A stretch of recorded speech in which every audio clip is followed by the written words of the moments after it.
Why Randy Orton was kicked out of the U.S. Marines. Explain. Assalamualaikum warahmatullahi wabarakatuh. My name is SOHEB and you're watching Wrestling Fact.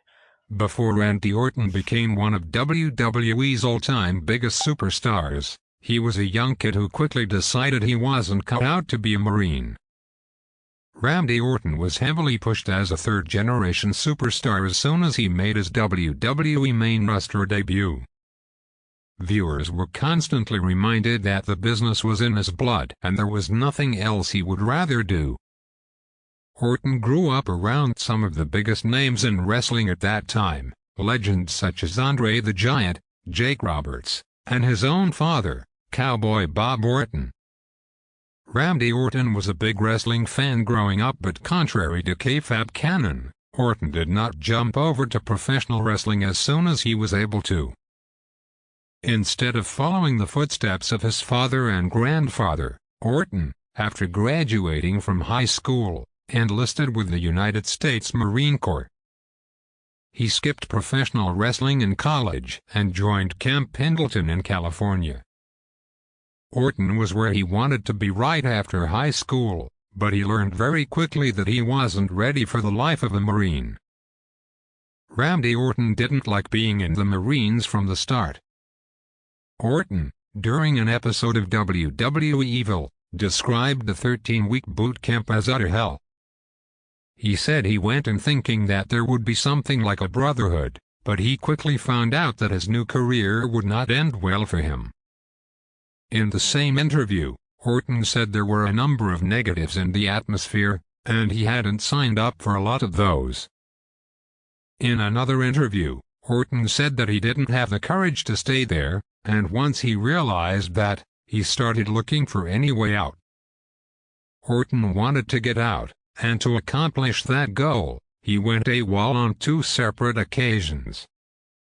In simpler words, he disappeared from camp and went back home without informing any of his superiors. After 83 days, Orton returned in hopes that he would be handed his release papers, but his superior told him to grab a rifle and get back to work. Orton disobeyed the command, and as per law, he was given a bad conduct discharge for disobeying orders. Orton was court-martialed and served in military prison before he was sent home. Randy Orton decided to try his hand at professional wrestling. Once he got home, Orton lived in a basement, literally, and by his own admission. He worked a part-time job at a gas station, and one day, with no other option, he approached his father and asked him if he could go down the same wrestling path that he did. Bob Orton had never pushed his son to follow his footsteps, and Orton said that his mother was never really fond of professional wrestling. The bad conduct discharge was frowned upon by Vince McMahon and WWE executives, and Bob Orton said that he would be rejected due to what happened at the base. Still, one day, Bob Orton called WWE, and he was told to send his son over.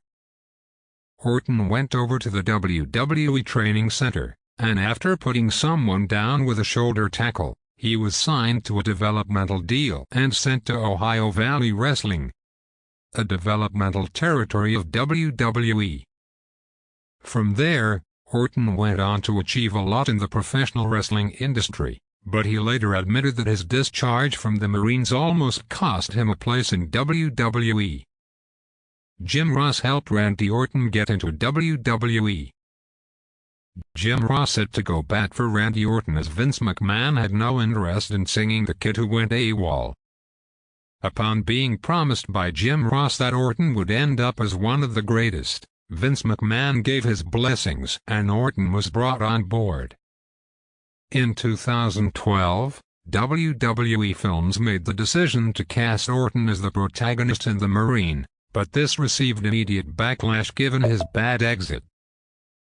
In response, WWE admitted that it was a bad decision to cast Orton in the film, and he was replaced by his stablemate in legacy, Ted DiBiase Jr. Orton himself received a lot of hate on Twitter, and he ended up calling a fan a d-bag, while also correcting the fan about how he was discharged. The fan's tweet claimed that Orton was dishonorably discharged when in fact he had received a bad conduct discharge. Orton has maintained time and time again that he has nothing but admiration and respect for the Marines. Unfortunately, and by his own admission, he was not cut out for that sort of work, and his attempt to escape from there rightfully garnered a lot of negativity. So this was the video. If you guys like the video, make sure you subscribe to my channel. Side to the subscribe button, click the bell icon so you don't miss any of my video. Thanks for watching. See you guys in my next video.